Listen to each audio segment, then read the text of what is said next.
Hello everyone, ಎಲ್ಲರಿಗೂ ನಮಸ್ಕಾರ. ಇವತ್ತಿನ ಈ ವಿಡಿಯೋದಲ್ಲಿ ಸೋಮವಾರ ಸಂಜೆಯಿಂದ ವ್ಲಾಗ್ ಅನ್ನು ಸ್ಟಾರ್ಟ್ ಮಾಡ್ತಾ ಇದ್ದೀನಿ. ಈ ವಿಡಿಯೋ ಏನಾದರೂ ನಿಮಗೆ ಒಂದು ಸ್ವಲ್ಪನಾದರೂ ಇಷ್ಟ ಆಗಿದ್ರೆ ಪ್ಲೀಸ್ ಒಂದು ಲೈಕ್ ಮಾಡ್ತೀರಾ? ಬೆಳಗ್ಗೆಯಿಂದ ನಾನು ವಿಡಿಯೋ ಶೂಟ್ ಏನು ಮಾಡ್ಕೊಳ್ಳಲಿಲ್ಲ, ಯಾಕಂದರೆ ನನ್ನ ಹಸ್ಬೆಂಡ್ 9:30ಗೆ ಒಂದು 2 ಸೈಟ್ ವಿಸಿಟ್ಗೆ ಹೋಗಬೇಕು, ಬರೋದು ಮಧ್ಯಾಹ್ನ ಒಂದು 2-3 ಗಂಟೆ ಆಗುತ್ತೆ ಅಂತ ಹೇಳಿದ್ರು. ಹಾಗಾಗಿ ಅವ್ರಿಗೆ ಅಷ್ಟೊತ್ತಿಗೆ ನಾನು ಟಿಫನ್ ಮಾಡಿಕೊಟ್ಟು ಪೂಜೆಗೆಲ್ಲ ರೆಡಿ ಮಾಡಿಕೊಟ್ಟು, ಇನ್ನು ನಾನು ವಿಡಿಯೋ ಶೂಟ್ ಮಾಡ್ಕೊಂಡು ಕೂತ್ಕೊಂಡ್ರೆ ಒಂದು ಸ್ವಲ್ಪ ಲೇಟ್ ಆಗಿಬಿಡುತ್ತೆ ಅಂತಂದ್ಬಿಟ್ಟು ಅವ್ರಿಗೆಲ್ಲ ರೆಡಿ ಮಾಡಿಕೊಟ್ಟು, ಆಮೇಲೆ ಅವ್ರು ಹೋದ್ಮೇಲೆ ಒಂದು ಸ್ವಲ್ಪ ಹೊತ್ತು ಫೋನ್ ನೋಡ್ಕೊಂಡು ಕೂತ್ಕೊಂಡಿದ್ದು. ನಾನು ಟಿಫನ್ ಮಾಡಿಕೊಂಡು ಟೀ ಎಲ್ಲ ಕುಡಿದು ಆಮೇಲೆ ನಾನು ಬಟ್ಟೆ ವಾಶ್ ಮಾಡೋದಿತ್ತು, ಬಟ್ಟೆ ವಾಶ್ ಮಾಡಿ ಮತ್ತೆ ಸೋಮವಾರ ಬೇರೆ ಮನೆ ಒರೆಸ್ಬೇಕಾಗಿತ್ತು. ಮನೆ ಎಲ್ಲ ಮಧ್ಯಾಹ್ನ ಒರೆಸ್ಕೊಂಡೆ, ಬೆಳಗ್ಗೆ ಒರೆಸೋದಕ್ಕೆ ಆಗಲಿಲ್ಲ, ಹಾಗಾಗಿ ಮಧ್ಯಾಹ್ನ ಒರೆಸ್ಕೊಂಡೆ. ಒರೆಸಿ ಸ್ನಾನ ಮುಗಿಸ್ಕೊಂಡು ಬಂದು ಇವಾಗ ಈವ್ನಿಂಗಿಂದ ವಿಡಿಯೋನ ಸ್ಟಾರ್ಟ್ ಮಾಡ್ಕೊಂಡಿದ್ದೀನಿ. ಇವಾಗ ನಾನು ಟೀ ಮಾಡ್ತಾ ಇದ್ದೀನಿ ನಮ್ಮಿಬ್ಬರಿಗೆ, ಮತ್ತೆ ಅಲ್ಲಿ ಇಂಟೀರಿಯರ್ ವರ್ಕ್ ಮಾಡ್ತಿದ್ದಾರಲ್ವಾ ಅಲ್ಲೊಂದು ಇಬ್ಬರಿದ್ದಾರೆ, ಅವ್ರಿಗೂ ಸೇರಿ ನಾನು ಟೀಯನ್ನು ಮಾಡ್ತಾ ಇದ್ದೀನಿ. ಸಂಜೆ ಟೈಮ್ ನಾನು ಅವ್ರಿಗೆ ಟೀ ಮಾಡಿಕೊಡ್ತೀನಿ. ಪಾಪ ಬೆಳಗ್ಗೆಯಿಂದ ಸಂಜೆವರೆಗೂ ಕೆಲಸ ಮಾಡ್ತಿರ್ತಾರಲ್ವಾ, ಹಾಗಾಗಿ ಸಂಜೆ ಟೈಮಲ್ಲಿ ಸ್ವಲ್ಪ ಟೀಯನ್ನು ಅವ್ರಿಗೂ ಕೊಡ್ತೀನಿ. ಒಂದೊಂದು ಸಲ ಅಂತೂ ಈವ್ನಿಂಗ್ ಟೈಮಲ್ಲಿ ಒಂದು 5 ಜನ 6 ಜನ ಈ ರೀತಿಯಾಗೆಲ್ಲ ಇರ್ತಾರೆ.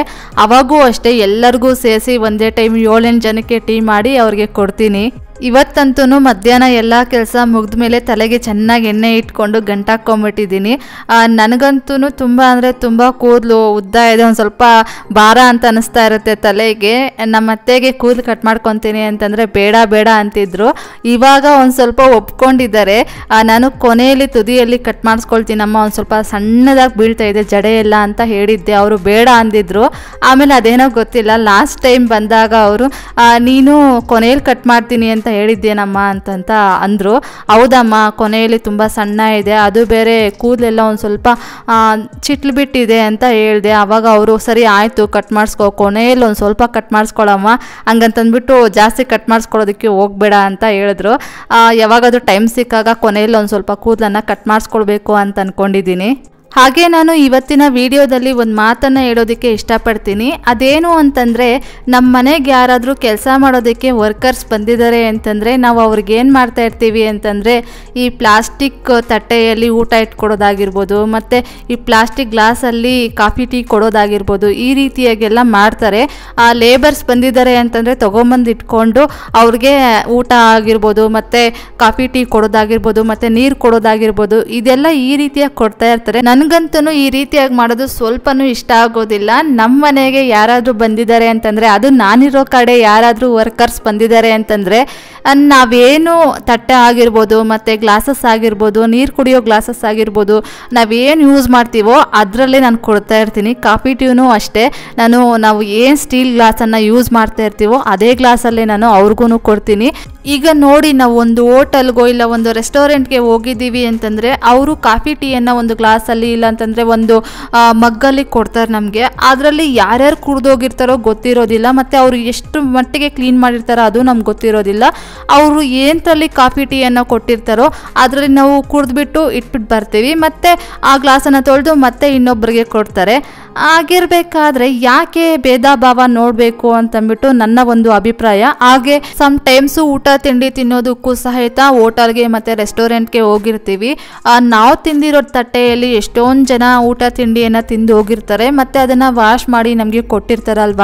ಈಗಿರುವಾಗ ನಮ್ಮನೆಗೆ ಬಂದಂತಹ ವರ್ಕರ್ಸ್ಗೆ ನಾವು ಯಾಕೆ ಆ ರೀತಿಯಾಗಿ ಮಾಡಬೇಕು ಅಂತ ನನ್ನ ಒಂದು ಅಭಿಪ್ರಾಯ. ಹಾಗೆ ನನ್ನ ಮದುವೆಗೂ ಮುಂಚೆ ಅಮ್ಮ ಮನೆಯಲ್ಲಿದ್ದಾಗ ನಮ್ಮ ಮನೆಗೆ ಯಾರಾದರೂ ಉಳುವಾಯೋದಕ್ಕೆ ಬಂದಾಗ, ಮತ್ತು ತೋಟಕ್ಕೆ ಗೊಬ್ಬರ ಹಾಕೋದಕ್ಕೆ ಬಂದಾಗ, ತೋಟದಲ್ಲಿ ಕಳೆ ತೆಗೆಯೋದಕ್ಕೆ ಬಂದಾಗ ಅವ್ರಿಗೆಲ್ಲನೂ ನಾನು ಆ ಊಟನ ಸ್ಟೀಲ್ ತಟ್ಟೆಯಲ್ಲೇ ಇಟ್ಕೊಡ್ತಾ ಇದ್ದೆ, ಮತ್ತು ಕಾಫಿ ಟೀ ಕೊಡಬೇಕು ಅಂತಂದರೆ ಒಂದು ಸ್ಟೀಲ್ ಗ್ಲಾಸುಗಳಲ್ಲೇ ಕೊಡ್ತಾ ಇದ್ದೆ. ಆಮೇಲೆ ಮದುವೆ ಆಗಿ ಬಂದ ಮೇಲೆ ಒಂದು ಸಲ ಆಷಾಢದಲ್ಲಿ ಹೋದೆ ಅಮ್ಮ ಮನೆಗೆ. ಆವಾಗ ಅಮ್ಮ ಎಲ್ಲ ಪ್ಲಾಸ್ಟಿಕ್ ಲೋಟಗಳನ್ನ ಇಟ್ಕೊಂಡಿದ್ರು. ಆಗ ನಾನು ಆ ಪ್ಲಾಸ್ಟಿಕ್ ಲೋಟಗಳನ್ನು ನೋಡಿ ಆವಾಗ ನಾನು ಅಮ್ಮನ್ನ ಕೇಳಿದೆ, ಇವ್ರು ಏನಾದರೂ ಸಪ್ರೇಟಾಗಿ ಇಟ್ಟಿದ್ದಾರೇನೋ ಅಂತಂದ್ಬಿಟ್ಟು ನಾನು ಅಮ್ಮನ ಕೇಳಿದೆ, ಯಾಕಮ್ಮ ಈ ರೀತಿಯಾಗಿ ಎಲ್ಲರಿಗೂ ಪ್ಲಾಸ್ಟಿಕ್ ಲೋಟದಲ್ಲಿ ಕಾಫಿ ಟೀಯನ್ನು ಕೊಡ್ತಾ ಇದ್ದೀರಾ ಅಂತ ಕೇಳಿದೆ. ಆವಾಗ ಅಮ್ಮ ಹೇಳಿದ್ರು, ಇಲ್ಲಮ್ಮ ತುಂಬ ಅಂದರೆ ತುಂಬಾ ಪಾತ್ರೆಗಳು ಬೀಳ್ತಾ ಇರುತ್ತೆ, ಉಜ್ಜೋದಕ್ಕೆಲ್ಲ ಆಗೋದಿಲ್ಲ, ನನಗೆ ಟೈಮ್ ಇರೋದಿಲ್ಲ, ಉಳುವಾಯ್ತಾ ಇರಬೇಕಾಗುತ್ತೆ, ಈ ಕಡೆ ಹಾಲು ಕರಿಯೋದಕ್ಕೆ ಟೈಮ್ ಆಗುತ್ತೆ, ಮನೆ ಕಸ ಗುಡಿಸೋದು, ಒರೆಸೋದು, ಪಾತ್ರೆ ಉಜ್ಜೋದು, ಅಡುಗೆ ಮಾಡೋದು, ತುಂಬ ಅಂದರೆ ತುಂಬ ಕೆಲಸಗಳಿರುತ್ತೆ ಅಲ್ವಾ. ಇಷ್ಟು ಜನಕ್ಕೆ ಕಾಫಿ ಟೀ ಸ್ಟೀಲ್ ಗ್ಲಾಸಲ್ಲೇ ಕೊಟ್ಟರೆ ಮತ್ತೆ ಅದನ್ನೆಲ್ಲ ಉಜ್ಜಬೇಕಾಗುತ್ತಲ್ವ. ಹಾಗಾಗಿ ಚೀಲದಲ್ಲಿ ಪ್ಲಾಸ್ಟಿಕ್ ಲೋಟಗಳಲ್ಲಿ ಕೊಟ್ಟರೆ ಒಂದು ಸ್ವಲ್ಪ ಪಾತ್ರೆಗಳು ಕಡಿಮೆ ಆಗುತ್ತೆ ಅಂತಂದ್ಬಿಟ್ಟು ಈ ರೀತಿಯಾಗಿ ಮಾಡ್ತಾ ಇದ್ದೀನಮ್ಮ ಅಂತಂದರು. ಆವಾಗ ನನಗೊಂದು ಸ್ವಲ್ಪ ಸಮಾಧಾನ ಅಂತ ಆಯಿತು. ಸಪ್ರೇಟ್ ಮಾಡಿದಾರೇನೋ ಅಂತಂದ್ಬಿಟ್ಟು ನಾನು ಅಮ್ಮನ್ನ ಬೈಯೋಣ ಅಂತ ಅಂದ್ಕೊಂಡಿದ್ದೆ. ಈ ಥರ ಪ್ರತಿಯೊಂದು ವಿಚಾರದಲ್ಲೂ ಅಷ್ಟೇ ನಾನು ಇವರಿದ್ದವರು ಇವರಿಲ್ಲದೆ ಇದ್ದವರು ಮೇಲು ಕೀಳು ಅಂತೆಲ್ಲ ನಾನು ಭೇದ ಭಾವ ನೋಡೋದಿಲ್ಲ. ನನ್ನ ವಿಚಾರಕ್ಕೆ ಬಂದರೆ ನಮ್ಮನೆಯವ್ರ ವಿಚಾರಕ್ಕೆ ಬಂದರೆ ನನಗೆ ಅವ್ರನ್ನ ಕೇಳೋ ಒಂದು ರೈಟ್ಸ್ ಇರುತ್ತಲ್ವಾ, ಈ ರೀತಿ ಮಾಡಬೇಡಿ ಆ ರೀತಿ ಮಾಡಬೇಡಿ ಅಂತ ಕೇಳೋ ಒಂದು ರೈಟ್ಸ್ ಇರುತ್ತೆ. ಹಾಗಾಗಿ ನಾನು ಅಮ್ಮಗಾಗಿರ್ಬೋದು ಅಪ್ಪಗಾಗಿರ್ಬೋದು ಇವ್ರಿಗೆಲ್ಲ ನಾನು ಹೇಳ್ತಾ ಇರ್ತೀನಿ. ನಾವಂತೂ ಒಂದು ಸ್ವಲ್ಪ ಎಜುಕೇಷನನ್ನು ಮಾಡ್ಕೊಂಡಿರ್ತೀವಿ, ಈ ರೀತಿ ಮಾಡಬಾರ್ದು ಅಂತ ನಮಗೆ ಗೊತ್ತಿರುತ್ತೆ. ಆದರೆ ಅವ್ರ ಎಜುಕೇಷನ್ ಅನ್ನೋದು ಮಾಡಿರೋದಿಲ್ಲ, ಅವ್ರಿಗೆ ಅಷ್ಟಾಗಿ ಅರ್ಥ ಆಗೋದಿಲ್ಲ. ಯಾರಾದರೂ ಈ ರೀತಿಯಾಗಿ ಮಾಡ್ತಿದ್ದಾರೆ ಅಂತಂದರೆ ಹೊರಗ್ನವ್ರಿಗೆ ನಾನು ಏನು ಹೇಳೋದಕ್ಕೇ ಹೋಗೋದಿಲ್ಲ. ಅವರಿಷ್ಟ ಅವ್ರೇನಾದರೂ ಮಾಡ್ಕೊಳ್ಳಿ ಅಂತ ಅಂದ್ಬಿಟ್ಟು ನಾನು ಏನು ಹೇಳೋದಕ್ಕೆ ಹೋಗೋದಿಲ್ಲ. ಆದರೆ ಅಮ್ಮ ಅಪ್ಪ ಆಗಿರ್ಬೋದು ನನಗೆ ಸಂಬಂಧಪಟ್ಟಿರುವಂತಹ ವ್ಯಕ್ತಿಗಳು ಯಾರಾದರೂ ಈ ರೀತಿಯಾಗಿ ಮಾಡ್ತಿದ್ದಾರೆ ಅಂತಂದರೆ ಈ ರೀತಿಯಾಗಿ ಮಾಡಬೇಡಿ ಅಂತಂದ್ಬಿಟ್ಟು ನಾನು ಅವ್ರಿಗೆ ಅರ್ಥ ಆಗೋ ರೀತಿಯಾಗಿ ಹೇಳ್ತೀನಿ. ಹಾಗಂತ ನಮ್ಮೊಬ್ಬರಿಂದ ಈ ಮೇಲು ಕೀಳು ಅನ್ನೋ ಭೇದ ಭಾವ ಎಲ್ಲ ಸರಿ ಹೋಗುತ್ತೆ ಅಂತ ಹೇಳೋದಕ್ಕೆ ಆಗೋದಿಲ್ಲ. ನಾವೊಬ್ಬರು ಕರೆಕ್ಟಾಗಿದ್ದೀವಿ ಅಂತಂದರೆ ನಮ್ಮ ಮಕ್ಕಳಿಗೂ ಇದೇ ರೀತಿಯಾಗಿ ನಾವು ದಾರಿಯನ್ನು ತೋರಿಸ್ಬೋದು. ಆಗ ನಾವು ಚೆನ್ನಾಗಿದ್ದೀವಿ, ನಾವೊಬ್ಬರು ಕರೆಕ್ಟಾಗಿದ್ದೀವಿ ಅಂತಂದರೆ ನಮ್ಮ ಸುತ್ತಮುತ್ತ ಇರೋ ಜನಗಳೆಲ್ಲ ಚೆನ್ನಾಗಿರ್ತಾರೆ. ನಮ್ಮ ಸುತ್ತಮುತ್ತ ಜನಗಳೆಲ್ಲ ಚೆನ್ನಾಗಿದ್ದಾರೆ, ಅವರು ಈ ರೀತಿಯಾಗಿ ಭೇದ ಭಾವ ಮಾಡೋದಿಲ್ಲ ಅಂತಂದರೆ ಆವಾಗ ಒಬ್ಬರಿಂದ ಒಬ್ಬರು ಎಲ್ಲ ನೋಡಿಕೊಂಡು ಎಲ್ಲ ಚೇಂಜಸ್ ಆಗುತ್ತೆ. ಈ ಥರ ನನಗೆ ಸುಮಾರು ನನ್ನ ಅನಿಸಿಕೆಗಳನ್ನು ನಿಮ್ಮ ಜೊತೆ ಶೇರ್ ಮಾಡ್ಕೊಳ್ಬೇಕು ಅಂತ ಅಂದ್ಕೊಳ್ತಾ ಇರ್ತೀನಿ. ಆದರೆ ಅಂತಹ ಸಂದರ್ಭಗಳು ನನಗೆ ಬರೋದಿಲ್ಲ. ಹಾಗಾಗಿ ಬಂದಾಗ ಈ ರೀತಿಯಾಗಿ ಶೇರ್ ಮಾಡ್ಕೊಳ್ತಾ ಇರ್ತೀನಿ. ಇದರಲ್ಲೇನಾದರೂ ತಪ್ಪಿದ್ರೆ ದಯವಿಟ್ಟು ನೀವು ಕಮೆಂಟ್ ಬಾಕ್ಸಲ್ಲಿ ಕಮೆಂಟ್ ಮಾಡಿ ನಾನು ಹೇಳಿದ್ದು ಸರಿನೋ ತಪ್ಪೋ ಅಂತಂದ್ಬಿಟ್ಟು. ಅಂದರೆ ಕೆಲವರು ಹೇಳ್ತಾರಲ್ವಾ, ಇವ್ರು ಹೇಳೋದೊಂದು ಮಾಡೋದೊಂದು ಅಂತಂದ್ಬಿಟ್ಟು. ಹಾಗಾಗಿನೇ ನಾನು ಹೇಳೋದೊಂದು ಮಾಡೋದಿಲ್ಲ. ಏನು ಮಾಡಿದ್ದೀನೋ ಅದನ್ನು ತೋರಿಸ್ಬಿಟ್ಟು ಈ ರೀತಿಯಾಗಿ ಮಾಡ್ತೀನಿ ನಾನು ಅಂತಂದ್ಬಿಟ್ಟು ಹೇಳೋದಕ್ಕೆ ಇಷ್ಟಪಡ್ತೀನಿ. ಓಕೆ, ಈಗ ನಾನು ಜಾಸ್ತಿ ಮಾತಾಡ್ಬಿಟ್ಟೆ ಅಂತ ಅಂದ್ಕೊಳ್ತೀನಿ. ಇವಾಗ ನಾನು ರಾತ್ರಿ ಊಟಕ್ಕೆ ರೈಸು ಮತ್ತು ಮೂಲಂಗಿ ಸಾಂಬಾರನ್ನು ಮಾಡ್ತಾಯಿದ್ದೀನಿ. ಮುದ್ದೆ ಏನೂ ಮಾಡ್ತಾಯಿಲ್ಲ. ಮುದ್ದೆ ಮಾಡೋದಕ್ಕೆ ರಾಗಿ ಹಸಿಟ್ಟು ಖಾಲಿ ಆಗಿತ್ತು. ಹಾಗಾಗಿ ಅಮ್ಮಗೆ ಹೇಳಿದೆ ರಾಗಿ ಹಸಿಟ್ಟು ಖಾಲಿ ಆಗಿದೆ ಅಮ್ಮ ಅಂತಂದ್ಬಿಟ್ಟು. ಅಮ್ಮ ನಾಳೆನೋ ಇಲ್ಲ ನಾಳಿದ್ದೋ ಬರ್ತೀವಮ್ಮ ತೊಗೊಂಡು ಬರ್ತೀವಿ ಅಂತಂದರು. ಹಾಗಾಗಿ ಇವತ್ತು ರೈಸು ಮತ್ತು ಮೂಲಂಗಿ ಸಾಂಬಾರು ಒಂದು ಸ್ವಲ್ಪ ಹಾಗೆ ಈರುಳ್ಳಿ ಪಕೋಡ ಮಾಡೋಣ ಅಂತ ಅಂದ್ಕೊಂಡಿದ್ದೀನಿ. ನಾನು ಲಾಸ್ಟ್ ಒಂದು ವಿಡಿಯೋದಲ್ಲೇ ಹೇಳಿದ್ದೀನಿ ಚಳಿಗೆ ನಾನು ಒಂದು ಸ್ವಲ್ಪ ತಡೆಯೋದಿಲ್ಲ ಅಂತಂದ್ಬಿಟ್ಟು. ಹಾಗಾಗಿ ನೈಟ್ ಆಗಿದ ತಕ್ಷಣ ನಾನು ಸ್ವೆಟ್ ಶರ್ಟ್ನ ಹಾಕ್ಕೊಂಬಿಡ್ತೀನಿ. ಬೆಳಗ್ಗೆ ಎಲ್ಲ ಒಂದು ಸ್ವಲ್ಪ ಆಗೋ ಈಗೋ ಅಡ್ಜಸ್ಟ್ ಮಾಡ್ಕೊಂಡಿರ್ತೀನಿ ಕೆಲಸಗಳ ಮಧ್ಯೆ. ನೈಟ್ ಆಯಿತು ಅಂತಂದರೆ ನನಗೆ ಸ್ವೆಟ್ ಶರ್ಟ್ ಅನ್ನೋದು ಈ ಸೀಸನಲ್ಲಿ ಕಂಪಲ್ಸರಿ ಇರಲೇಬೇಕು. ಹಾಗಾಗಿ ನೈಟ್ ಟೈಮಲ್ಲಿ ಈ ಒಂದು ಸ್ವೆಟ್ ಶರ್ಟನ್ನು ನೀವು ನೋಡ್ತಾ ಇರ್ತೀರಾ. ಅಂದರೆ ನಾನು ಆಗಲೇ ಹೇಳಿದ್ನಲ್ಲ, ಈ ಮೇಲು ಕೀಳು ಅನ್ನೋ ಭಾವನೆಯಿಂದ ನೋಡ್ತಿರ್ತಾರೆ ಕೆಲವರು ಅಂತಂದ್ಬಿಟ್ಟು. ಅಷ್ಟೋ ಸ್ವಲ್ಪ ಎಜುಕೇಷನನ್ನು ಮಾಡಿಕೊಂಡು ಸ್ವಲ್ಪ ಜ್ಞಾನವನ್ನು ತಗೊಂಡಿರೋರೆ ನಾವು ಈ ರೀತಿಯಾಗಿ ಎಣಿಸಿದ್ರೆ, ಇನ್ನು ಏನು ಎಜುಕೇಷನ್ ಮಾಡದೇ ಇರೋರು ಅವ್ರಿಗೆ ನಾವು ಹೇಳೋರಾಗಿ ನಾವೇ ಈ ರೀತಿಯಾಗಿ ಮಾಡಿದ್ರೆ ಎಷ್ಟು ಸರಿ ಅಂತಂದ್ಬಿಟ್ಟು. ನೆಕ್ಸ್ಟ್ ಈಗ ರೈಸ್ ಮಾಡಿ ಸಾಂಬಾರಿಗೆಲ್ಲ ರೆಡಿ ಮಾಡಿ ಇಟ್ಟಿದ್ದಾಯಿತು. ಇವಾಗ ಈರುಳ್ಳಿ ಪಕೋಡ ಮಾಡ್ತಾ ಇದ್ದೀನಿ. ನಾನು ಯಾವ ರೀತಿಯಾಗಿ ಈರುಳ್ಳಿ ಪಕೋಡ ಮಾಡ್ತೀನಿ ಅಂತಂದ್ಬಿಟ್ಟು ಶೇರ್ ಮಾಡ್ತಾ ಇದ್ದೀನಿ. ಇವಾಗ ನಾನು 2 ಈರುಳ್ಳಿಯನ್ನು ತಗೊಂಡು ಈ ರೀತಿಯಾಗಿ ಉದ್ದುದ್ದವಾಗಿ ಕಟ್ ಮಾಡಿ ಇವಾಗ ಬಟ್ಲಿಗೆ ಹಾಕ್ಕೊಂಡಿದ್ದೀನಿ. ಈಗ ಈ ಈರುಳ್ಳಿಯಲ್ಲಿ ರಸ ಬರೋವರೆಗೂ, ಅಂದರೆ ಈರುಳ್ಳಿ ಎಲ್ಲ ಎಳೆಯಾಗಿ ಬಿಟ್ಕೊಳ್ಳೋವರೆಗೂ ನಾನು ಕೈಯಿಂದ ಚೆನ್ನಾಗಿ ಪ್ರೆಸ್ ಮಾಡ್ತಾ ಇದ್ದೀನಿ. ನೆಕ್ಸ್ಟ್ ಈಗ ಇದಕ್ಕೆ ಒಂದು ಸ್ವಲ್ಪ ಓಂ ಕಾಳನ್ನು ಹಾಕ್ತಾ ಇದ್ದೀನಿ. ಹಾಗೆ ಒಂದು ಸ್ವಲ್ಪ ಹಸಿ ಕರಿಬೇವಿನ ಸೊಪ್ಪನ್ನು ಹಾಕ್ತಾ ಇದ್ದೀನಿ. ಕರಿಬೇವಿನ ಸೊಪ್ಪು ಒಂದು ಸ್ವಲ್ಪ ಜಾಸ್ತಿ ಹಾಕಿದ್ರೂ ಪರವಾಗಿಲ್ಲ, ಹೆಲ್ತ್ಗೆ ಒಳ್ಳೇದಲ್ವಾ. ಹಾಗಾಗಿ ಈಗ ಒಂದು ಸ್ವಲ್ಪ ಇಂಗುವನ್ನು ಹಾಕ್ತಾ ಇದ್ದೀನಿ. ಇವಾಗ 1 ಟೇಬಲ್ ಸ್ಪೂನ್ ಅಷ್ಟು ಅಚ್ಚ ಖಾರದ ಪುಡಿಯನ್ನು ಹಾಕ್ತಾ ಇದ್ದೀನಿ. ಇವಾಗ ರುಚಿಗೆ ತಕ್ಕಷ್ಟು ಉಪ್ಪನ್ನು ಹಾಕ್ತಾ ಇದ್ದೀನಿ. ನೆಕ್ಸ್ಟ್ ಈಗ ಕೊನೆಯದಾಗಿ ಒಂದು 7-8 ಎಸಳಷ್ಟು ಬೆಳ್ಳುಳ್ಳಿಯನ್ನು ಜಜ್ಜಿ ಇಟ್ಕೊಂಡಿದ್ದೆ, ಇದನ್ನು ಹಾಕ್ತಾ ಇದ್ದೀನಿ. ಇವೆಲ್ಲವನ್ನು ಹಾಕ್ಕೊಂಡು ಚೆನ್ನಾಗಿ ಮಿಕ್ಸ್ ಮಾಡ್ತಾ ಇದ್ದೀನಿ. ಇದಕ್ಕೆ ನಾನು ನೀರನ್ನು ಜಾಸ್ತಿ ಬೆರೆಸೋದಿಲ್ಲ, ಒಂದು ಅರ್ಧ ಗ್ಲಾಸ್ಗಿಂತ ಕಡಿಮೆನೇ ನೀರು ಇಡಿಸುತ್ತೆ ಅಷ್ಟೇ. ಇದಕ್ಕೆ ಒಂದು ಹದ ಬರೋದಕ್ಕೆ ಅಷ್ಟೇ ಒಂದು ನೀರನ್ನು ಬೆರೆಸಬೇಕಾಗುತ್ತೆ, ಇಲ್ಲ ಅಂತಂದರೆ ಅದು ಬೇಕಾಗಿಲ್ಲ. ನೀರನ್ನು ಜಾಸ್ತಿ ಬೆರೆಸದೇ ಇದ್ರೇ ಈ ಈರುಳ್ಳಿ ಪಕೋಡ ಅನ್ನೋದು ಚೆನ್ನಾಗಿ ಬರೋದು. ನೆಕ್ಸ್ಟ್ ಇವಾಗ ಅಕ್ಕಿ ಹಸಿಟ್ಟನ್ನು ಒಂದು ಸ್ವಲ್ಪ ಹಾಕ್ತಾ ಇದ್ದೀನಿ.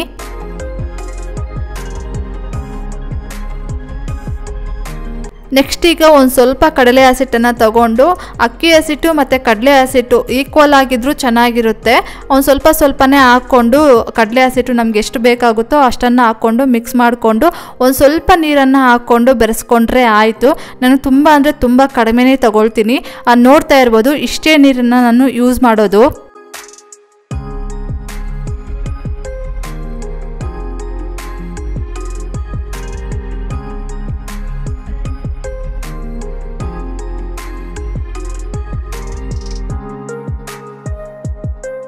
ನೆಕ್ಸ್ಟ್ ಇವಾಗ ಲಾಸ್ಟಲ್ಲಿ ಒಂದು ಸ್ವಲ್ಪ ಕಡಲೆ ಹಸಿಟ್ಟು ಉಳಿದಿತ್ತಲ್ವ ಅದನ್ನು ಹಾಕ್ಕೊಂಡು ಮಿಕ್ಸ್ ಮಾಡಿಕೊಂಡು ಇನ್ನೊಂದು ಸ್ವಲ್ಪ ನೀರು ಬೇಕಾಗಿತ್ತು, ಹಾಗಾಗಿ ಇನ್ನೊಂದು ಸ್ವಲ್ಪ ನೀರನ್ನು ಹಾಕ್ತಾ ಇದ್ದೀನಿ.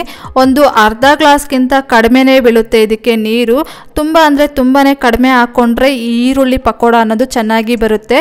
ನೆಕ್ಸ್ಟ್ ಇವಾಗ ನೋಡ್ತಾ ಇರ್ಬೋದು ಈ ರೀತಿಯಾಗಿ ನಾನು ಮಿಕ್ಸ್ ಮಾಡ್ಕೊಂಡಿದ್ದೀನಿ. ಲಾಸ್ಟಲ್ಲಿ ಕಾದಿರುವ ಎಣ್ಣೆಯನ್ನು ಒಂದು ಸ್ವಲ್ಪ ಹಾಕ್ತಾ ಇದ್ದೀನಿ. ಇದಕ್ಕೆ ಟೇಸ್ಟು ಅಂದರೆ ಗರಿಗರಿಯಾಗಿ ಬರೋದು. ಈ ಈರುಳ್ಳಿ ಪಕೋಡ ಅನ್ನೋದು ಕಾದಿರುವ ಎಣ್ಣೆ ಹಾಕಿದ್ರೇ ತುಂಬ ಚೆನ್ನಾಗಿ ಗರಿಗರಿಯಾಗಿ ಬರುತ್ತೆ.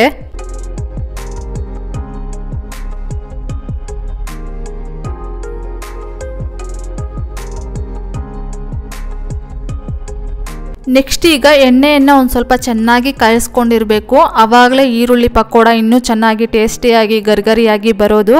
ಎಣ್ಣೆ ಒಂದು ಸ್ವಲ್ಪ ಚೆನ್ನಾಗಿ ಕಾಯ್ದೇನೆ ಆವಾಗಲೇ ನಾವು ಈ ಈರುಳ್ಳಿ ಪಕೋಡನ ಹಾಕಿದ್ದೀವಿ ಅಂತಂದರೆ ಅದೆಲ್ಲ ಹೋಗ್ಬಿಟ್ಟು ಬಾಣಲಿಗೆ ಅಂಟ್ಕೊಂಡ್ಬಿಡುತ್ತೆ, ಮೇಲಕ್ಕೆ ಸರಿಯಾಗಿ ಬರೋದಿಲ್ಲ. ಕಾದಿರುವ ಎಣ್ಣೆಗೆ ಹಾಕಿದ್ರೆ ಬೇಗ ಬೇಗ ಮೇಲಕ್ಕೆ ಬರುತ್ತೆ, ಆವಾಗ ಚೆನ್ನಾಗಿ ಈರುಳ್ಳಿ ಪಕೋಡ ಅನ್ನೋದು ಇರುತ್ತೆ.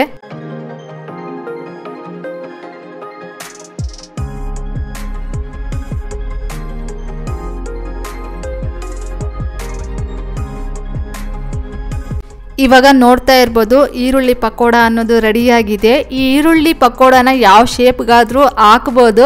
ನನಗೆ ಯಾವ ಶೇಪಲ್ಲಿ ಬರುತ್ತೋ ಆ ಶೇಪಲ್ಲಿ ನಾನು ಹಾಕಿದ್ದೀನಿ. ನಿಮ್ಗೆ ಯಾವ ಶೇಪಲ್ಲಿ ಬರುತ್ತೋ ಆ ಶೇಪಲ್ಲಿ ಹಾಕ್ರಿ. ರೌಂಡಾಗೆ ಹಾಕಬೇಕು, ಈ ರೀತಿಯಾಗಿ ಹಾಕಬೇಕು ಅಂತ ಏನಿಲ್ಲ.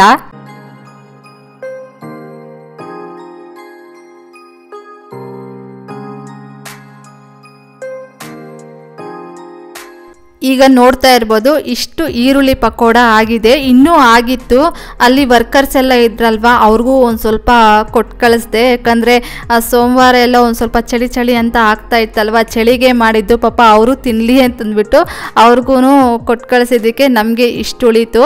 ಇವಾಗ ಮೂಲಂಗಿ ಸಾಂಬಾರು ಮತ್ತು ಈರುಳ್ಳಿ ಪಕೋಡ ರೈಸ್ ಎಲ್ಲ ರೆಡಿಯಾಗಿದೆ. ಬಿಸಿ ಬಿಸಿಯಾಗಿ ಊಟ ಮಾಡಿದ್ರೆ ತುಂಬ ಅಂದರೆ ತುಂಬ ಚೆನ್ನಾಗಿರುತ್ತೆ ಅಲ್ವಾ ಈ ಚಳಿಗಾಲದಲ್ಲಂತೂ.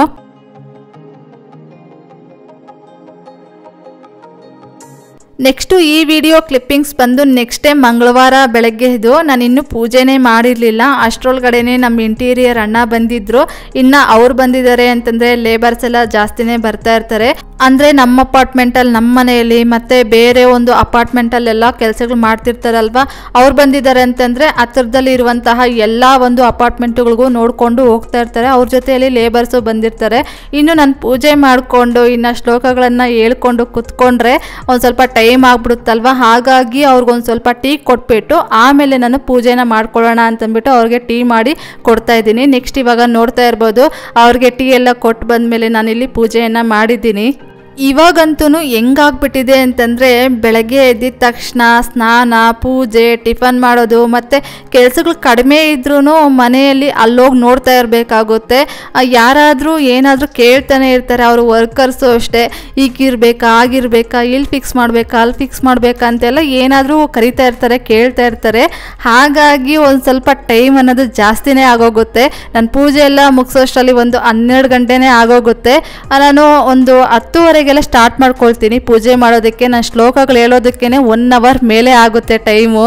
ಇವತ್ತು ದೇವ್ರ ನೈವೇದ್ಯಕ್ಕೆ ಹಸಿ ಹಾಲನ್ನು ಇಡೋದಕ್ಕೆ ಆಗಲಿಲ್ಲ. ಒಂದು ಸ್ವಲ್ಪ ಹಾಲಿತ್ತು ಅಷ್ಟೇ, ಒಂದು ಅರ್ಧ ಗ್ಲಾಸ್ ಆಗೋಷ್ಟು ಮಾತ್ರ ಹಾಲಿತ್ತು. ಯಾಕಂದರೆ ಬೆಳಗ್ಗೆನೇ ಒಂದು 5 ರಿಂದ 6 ಜನಕ್ಕೆ ಕಾಫಿ ಟೀ ಮಾಡಿಕೊಟ್ಬಿಟ್ಟೆ. ಹಾಗಾಗಿ ಇವತ್ತಿನ ನೈವೇದ್ಯಕ್ಕೆ ನಾನು ಒಣ ಖರ್ಜೂರನ ಇಟ್ಟಿದ್ದೀನಿ. ಹಾಗೆ ನನಗೆ ತುಂಬ ಕಮೆಂಟ್ಸ್ ಬರ್ತಾ ಇರುತ್ತೆ, ನೀವು ಕಳಶಕ್ಕೆ ಯಾವ ರೀತಿಯಾಗಿ ದಾರಾನ ಸುತ್ತೀರಾ ಅಂತಂದ್ಬಿಟ್ಟು ಒಂದ್ಸಲ ವಿಡಿಯೋದಲ್ಲಿ ತೋರಿಸಿ ಅಂತಂದ್ಬಿಟ್ಟು ಸುಮಾರು ಕಮೆಂಟ್ಸ್ ಬರ್ತಾ ಇರುತ್ತೆ. ನಾನು ಆಲ್ರೆಡಿ ಸುಮಾರು ವಿಡಿಯೋಗಳಲ್ಲಿ ನಾನು ಶೇರ್ ಮಾಡಿದ್ದೀನಿ ನಾನು ಯಾವ ರೀತಿಯಾಗಿ ಕಳಶಕ್ಕೆ ದಾರ ಸುತ್ತೀನಿ ಅಂತಂದ್ಬಿಟ್ಟು. ನೀವು ವಿಡಿಯೋಸ್ನ ನೋಡಿದ್ರೆ ಸಿಗುತ್ತೆ ಅದರಲ್ಲಿ ನಾನು ಯಾವ ರೀತಿಯಾಗಿ ದಾರ ಸುತ್ತಿದ್ದೀನಿ ಅಂತಂದ್ಬಿಟ್ಟು.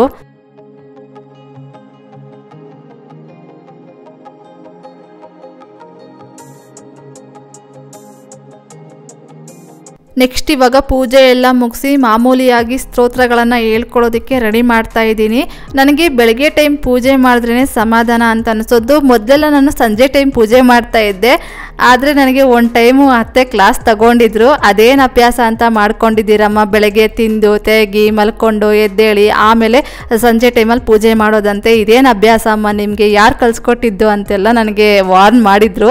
ಹಾಗಾಗಿ ನಾನು ಬೆಳಗ್ಗೆ ಟೈಮು ಸ್ಟ್ರಿಕ್ಟಾಗಿ ಅಭ್ಯಾಸ ಮಾಡ್ಕೊಂಡ್ಬಿಟ್ಟಿದ್ದೀನಿ. ಇವಾಗ ಏನೇ ಆಗಲಿ 11 ಗಂಟೆ ಆಗಲಿ 12 ಗಂಟೆ ಆಗಲಿ ಬೆಳಗ್ಗೆ ಪೂಜೆ ಮುಗಿಸ್ಬಿಟ್ಟಿರ್ತೀನಿ. ಯಾವಾಗಲಾದರೂ ನನ್ನ ಕೈಯಲ್ಲಿ ಆಗಲೇ ಇಲ್ಲ ಅನ್ನೋ ಟೈಮಲ್ಲಿ ಮಾತ್ರ ನಾನು ಸಂಜೆ ಟೈಮ್ ಇಟ್ಕೊತೀನಿ ಅಷ್ಟೇ.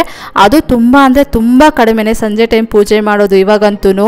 ನೆಕ್ಸ್ಟ್ ಏನಾದರೂ ಈ ಅಭ್ಯಾಸ ತಪ್ಪಿಸಿ ಸಂಜೆ ಟೈಮ್ ಪೂಜೆ ಮಾಡಿದ್ದೀನಿ ಅಂತಂದರೆ ಅತ್ತೆ ಇನ್ನೊಂದು ಟೈಮ್ ನನಗೆ ವಾರ್ನ್ ಮಾಡಿ ಕ್ಲಾಸ್ ಕೊಡ್ತಾರೆ. ಹಾಗಾಗಿನೇ ನಾನು ಮಿಸ್ ಮಾಡೋದಕ್ಕೆ ಹೋಗೋದಿಲ್ಲ. ಒಂದು ಸಲ ಏನಾದರೂ ನಾನು ಸಂಜೆ ಟೈಮ್ ಅಭ್ಯಾಸ ಮಾಡಿಕೊಂಡೆ ಅಂದರೆ ನೆಕ್ಸ್ಟ್ ಟೈಮು ನಾನು ಅದೇ ರೀತಿಯಾಗಿ ಮಾಡ್ತೀನಿ ಅಂತಂದ್ಬಿಟ್ಟು ಇಲ್ಲ ಬೆಳಗ್ಗೆನೇ ಮುಗಿಸ್ಬೇಕು ಅಂತ ಬೆಳಗ್ಗೆನೇ ಮುಗಿಸ್ಬಿಡ್ತೀನಿ.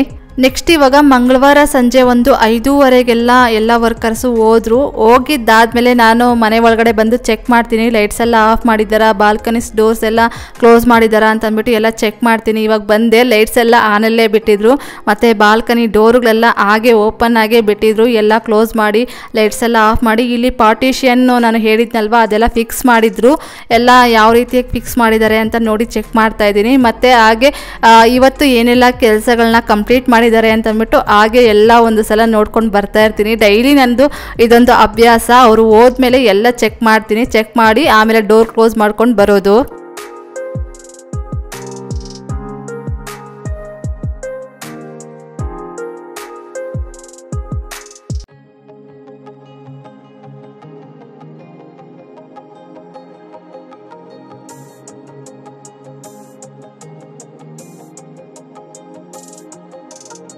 ನೆಕ್ಸ್ಟ್ ಇವಾಗ ನೋಡ್ತಾ ಇರ್ಬೋದು ಪಾರ್ಟಿಷನ್ನ ಅವರು ಈ ರೀತಿಯಾಗಿ ಫಿಕ್ಸ್ ಮಾಡಿದ್ದಾರೆ. ನನಗಿದೊಂದು ಆಸೆ ಇತ್ತು, ಎಂಟರ್ ಆಗಿದ ತಕ್ಷಣ ನನಗೆ ಹಾಲ್ ಸಿಗಬಾರ್ದು ಅಂತಂದ್ಬಿಟ್ಟು ಒಂದು ಸಿಟೌಟ್ ಥರ ಸಿಗಬೇಕು, ಅದಾದಮೇಲೆ ಹಾಲ್ ಬರಬೇಕು ಅಂತ ಆಸೆ ಇತ್ತು. ಈ ರೀತಿಯಾಗಿ ಮಾಡಿಸಿದ್ದೀವಿ. ಇವಾಗ ನಾವು 2 BHK ಮನೆಯಲ್ಲಿದ್ದೀವಲ್ವ, ಅದು ಬಂದು ನಾರ್ತ್ ಫೇಸಿಂಗ್ ಡೋರು, ಅದಕ್ಕೆ ಆಗೋದಿಲ್ಲ ಈ ರೀತಿಯಾಗಿ ಪಾರ್ಟಿಷನ್ ಬರೋದಿಲ್ಲ. ಇದು ಈಸ್ಟ್ ಫೇಸಿಂಗು. ಅಲ್ಲಿ ಡೋರ್ ನೋಡ್ತಾ ಇರ್ಬೋದು ನೀವು, ಆ ಡೋರ್ ಒಂದು ಸೈಡ್ಗೆ ಹೋಗುತ್ತೆ, ಈ ಡೋರು ಸೈಡ್ಗೆ ಹೋಗೋದಿಲ್ಲ. ಹಾಗಾಗಿ ನಾನು ಈ ಮನೆಗೆ ಪಾರ್ಟಿಷನ್ ಬಂದರೆ ಚೆನ್ನಾಗಿರುತ್ತೆ ಅಂತಂದ್ಬಿಟ್ಟು ನಾನು ಅವ್ರಿಗೆ ಹೇಳಿ ಮಾಡಿಸಿದ್ದು. ಇದು ಬಂದು ನನ್ನ ಐಡಿಯಾನೇ. ಆ ಕೆಳಗಡೆ ಏನಾದರೂ ಒಂದು ಬಾಕ್ಸ್ ಇರಲಿ, ಏನಾದರೂ ಒಂದು ಈ ತರಕಾರಿ ತಗೊಂಡು ಬರೋದಕ್ಕೆ, ಬ್ಯಾಗ್ಸ್ ಎಲ್ಲ ಇಡೋದಕ್ಕೆ, ಮತ್ತು ಕೆಲವೊಂದಷ್ಟು ಬ್ಯಾಗ್ಸ್ ಇಟ್ಕೊಳ್ಬೋದು, ಏನಕ್ಕಾದರೂ ಆಗುತ್ತೆ ಅಂತಂದ್ಬಿಟ್ಟು ಬಾಕ್ಸ್ ಮಾಡಿಸಿದ್ದೀವಿ. ಅದ್ರ ಮೇಲೆ ಏನೋ ಇಡಬೇಕು ಅಂತ ಅಂದ್ಕೊಂಡಿದ್ದೀನಿ. ಎಲ್ಲ ಇಟ್ಟಾದ್ಮೇಲೆ ತೋರಿಸ್ತೀನಿ ಯಾವ ರೀತಿಯಾಗಿ ಬಂದಿದೆ ಇದು ಅಂತಂದ್ಬಿಟ್ಟು. ಈ ಕಡೆ ಲಾಸ್ಟ್ ಅಲ್ಲಿ ಒಂದು ಪ್ಲಾಂಟ್ ಅನ್ನ ಇಡೋದಕ್ಕೆ ಪ್ಲೇಸ್ ಅನ್ನ ಬಿಟ್ಟಿದ್ದೀವಿ. ಈ ರೀತಿಯಾಗಿ ನಾವು ಪಾರ್ಟಿಷನ್ ಮಾಡಿಸಿದ್ದೀವಿ. ಇದಾಗಿತ್ತು ಫ್ರೆಂಡ್ಸ್ ಇವತ್ತಿನ ಈ ವಿಡಿಯೋ ಏನಾದರೂ ನಿಮಗೆ ಒಂದು ಸ್ವಲ್ಪನಾದರೂ ಇಷ್ಟ ಆಗಿದ್ರೆ, ಮೋಟಿವೇಶನ್ ಅನಿಸಿದ್ರೆ, please do like, share, comment and subscribe to my channel. Thank you for watching my video. Have a nice day. Bye.